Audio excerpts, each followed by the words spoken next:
রাতভর কলকাতায় মেঘভাঙা বৃষ্টি। নাগরিকদের কাছে এই দুর্যোগ সংক্রান্ত কোনো খবরই ছিল না। সকালে ঘুম থেকে উঠতেই একের পর এক দুঃসংবাদ প্রকাশ পেতে শুরু করলো। জমা জলে 7 জন বিদ্যুৎপৃষ্ট হয়ে মারা গিয়েছেন। শহর জুড়ে জল যন্ত্রণা।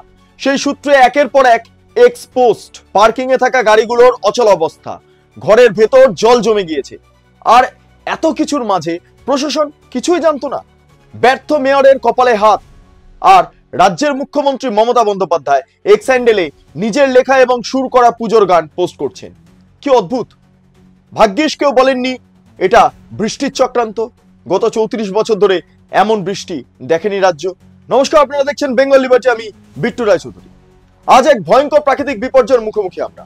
গোটা রাত এবং সকাল জুড়ে মেঘভাঙা বৃষ্টি দেখলো নাগরিকগণ। সকালে ঘুম ভাঙতেই চোখে পড়লো ঘরের ভেতর জল ঢুকে গিয়েছে, রাস্তা জলমগ্ন। টেলিভিশন খুলতেই নজরে এলো 7 জনের দেহ কলকাতার নানা জায়গায় জমে থাকা জলের ওপর ভাসছে। দিকে দিকে বিদ্যুৎ পৃষ্ঠ হয়ে যাওয়ার ঘটনা। এখনো পর্যন্ত পাওয়া আপডেট অনুযায়ী নেতাজি নগর, ইকবালপুর, গড়িয়াহাটের বালিগঞ্জ প্লেস, হরিদেবপুরের মতিলাল গুপ্ত রোড, বেহালা, বুড়োশিবতলা, বেনিয়াপুকুর, কালিকাপুর মিলিয়ে 7 জনের বিদ্যুৎ পৃষ্ঠ দেহ উদ্ধার হয়েছে। রাস্তাঘাটের যা পরিস্থিতি, তাতে করে বলতেই হচ্ছে যে আশঙ্কার কালো মেঘ প্রত্যেক নাগরিকের মাথায় বিরাজ করছে।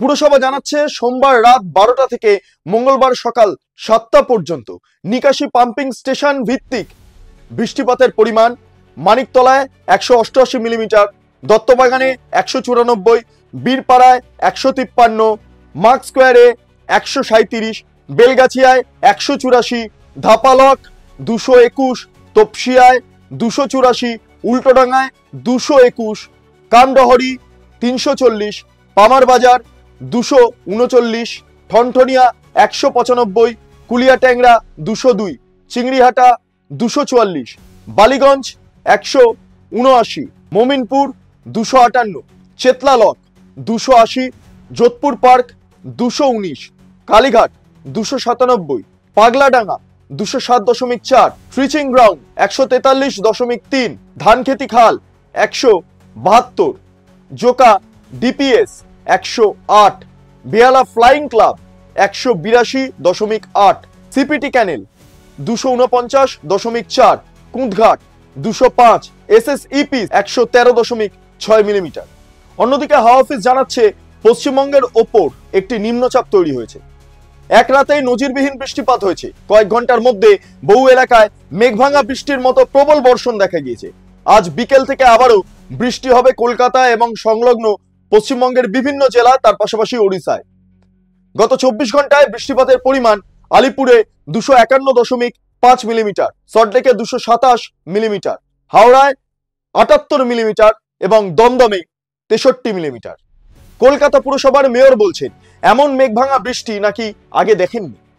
প্রকৃতির হাতে আমরা সবাই অবশ, বলছেন ফিরাদ হাকিম। কথাটা ঠিক, প্রকৃতির ঊর্ধ্বে আমরা কেউ নই। কিন্তু এই বিপর্যয় যে আসবে তা আজ কি কলকাতা পুরসভা পায়নি? আগে ভাগে কি ব্যবস্থা নেওয়া যেত না? মানুষকে সতর্ক করা যেত না? আসুন কি বলছেন মেয়র বাবু, শুনে নেওয়া যাক। আমি কলকাতায় জন্মেছি,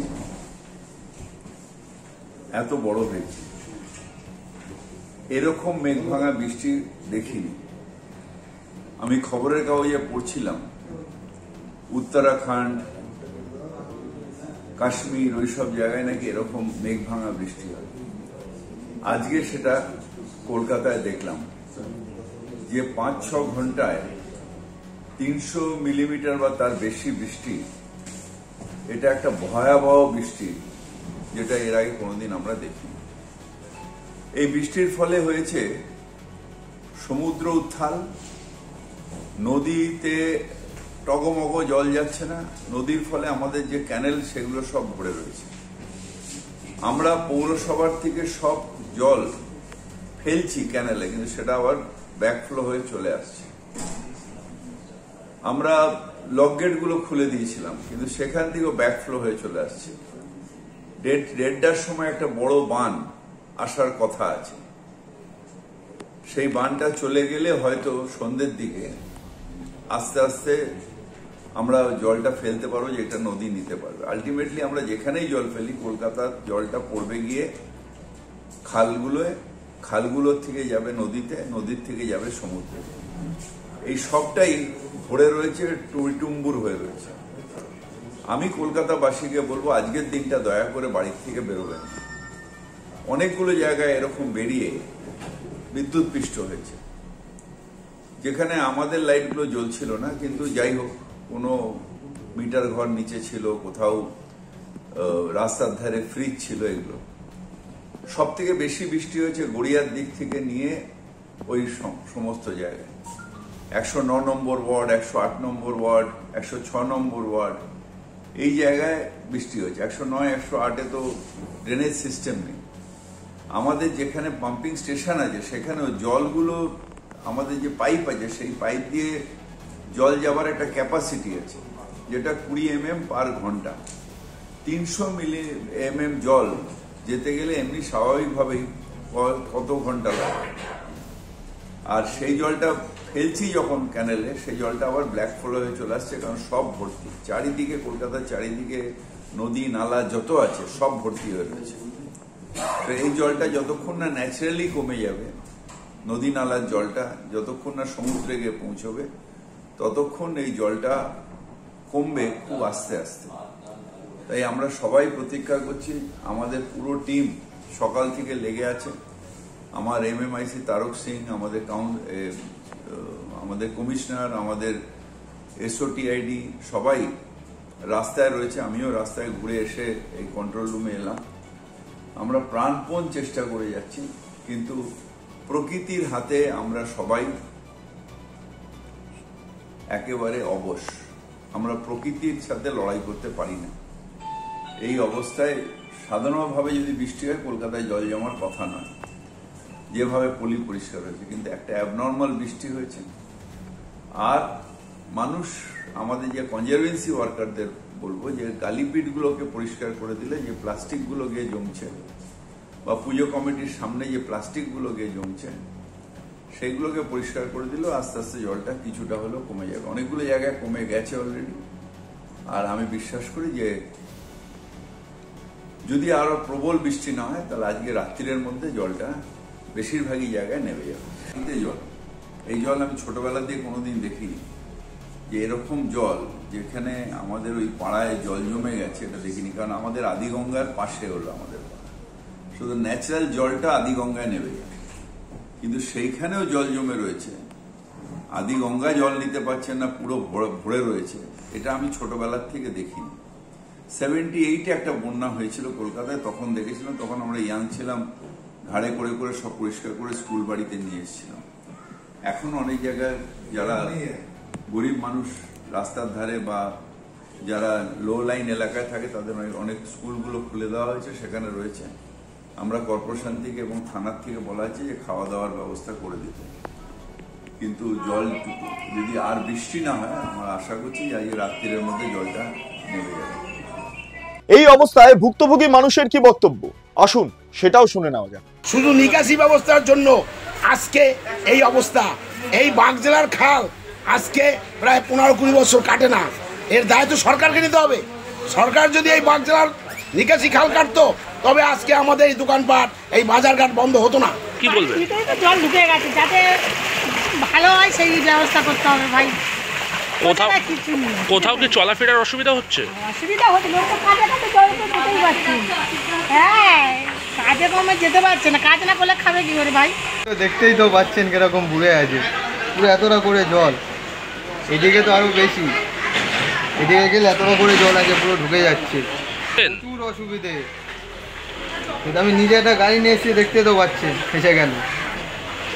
খালটা একটু ভালো সংস্কার করলে এই অসুবিধাটা হতো না, এই ভোগান্তিটাই হতো না। খালটা তো একদম অগভীর, মানে নোংরা এমন জমে রয়েছে, যার জন্য জল উঠছেই আমাদের এই জগৎপুর বাজারটাই দান করে।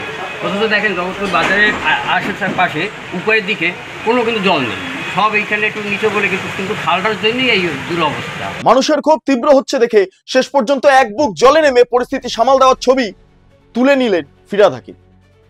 এই ছবি দেখে যদি মানুষের সামান্য হলেও রাগ কমে। প্রশাসনের এই ভূমিকা নিয়ে ইতিমধ্যে নানা প্রশ্ন তুলেছেন রাজ্যের বিরোধী দলনেতা শুভেন্দু অধিকারী। এক্স পোস্টের মাধ্যমে নানা এলাকার জল ছবি তুলে ধরে তাঁর অভিযোগ, মৃতদেহ ভাসছে জমা জলে। সকাল সকাল এই দৃশ্য দেখে মন খারাপ হয়ে যায়। কিন্তু এই দুর্দশার জন্য দায় কার? এক রাতের বৃষ্টিতেই কলকাতা সল্টলেক জলমগ্ন, ভাসছে শহর, বিপন্ন শহরবাসী, চরম দুর্ভোগে অফিস যাত্রীরা। আজকের দিনে প্রযুক্তি যথেষ্ট উন্নত, কখন কত পরিমাণ বৃষ্টি হবে সেই আভাস আগে থেকেই মেলে। কলকাতা এবং বিধাননগর পুর নিগমের মেয়রদের অদক্ষতা এবং উদাসীনতার ফলে শহরবাসী আজকে ভুক্তভোগী। এরা পূর্ব অভিজ্ঞতা থেকে কোনো শিক্ষা নেননি, বছরের পর বছর একই চিত্র। এদিকে রাজ্যের মুখ্যমন্ত্রী কালো মেঘাচ্ছন্ন পরিস্থিতিতে শরতের নীল আকাশ খুঁজে পাচ্ছেন। শহরের মানুষ যখন জলের তলায়, তখন মমতা তার এক্স হ্যান্ডেলে পোস্ট করছেন তার লেখা এবং সুর করা পুজোর গান। হ্যাঁ, রাজ্যের মুখ্যমন্ত্রী প্রমাণ করলেন এই রাজ্যে উৎসব আগে মানুষের দুর্ভোগ পড়ে। এই মুহূর্তে 7টি লাশের দায় কার ঘাড়ে চাপানো যায় তার পরিকল্পনা গৃহীত হচ্ছে বিভিন্ন মহল থেকে। তবে শেষ পর্যন্ত একটাই কথা, প্রশাসনিক গাফিলতি না থাকলে আজ হয়তো এমন পরিস্থিতির মুখোমুখি অন্তত আমরা হতাম না। আপনারা এতক্ষণ ধরে দেখছিলেন বেঙ্গল লিবার্টি। চ্যানেলটি ভালো লাগলে লাইক করুন, সাবস্ক্রাইব করুন, শেয়ার করুন, বেল আইকন ক্লিক করুন। পাশাপাশি গুগলে গিয়ে www.bengalliberty.com সেখানে ভিজিট করুন। সমস্ত খবর আপনাদের জন্য সাজানো রয়েছে। এর পাশাপাশি স্বাধীন, কাঁচিহীন এবং গেরিলা সাংবাদিকতার পাশে দাঁড়ান। অসংখ্য ধন্যবাদ।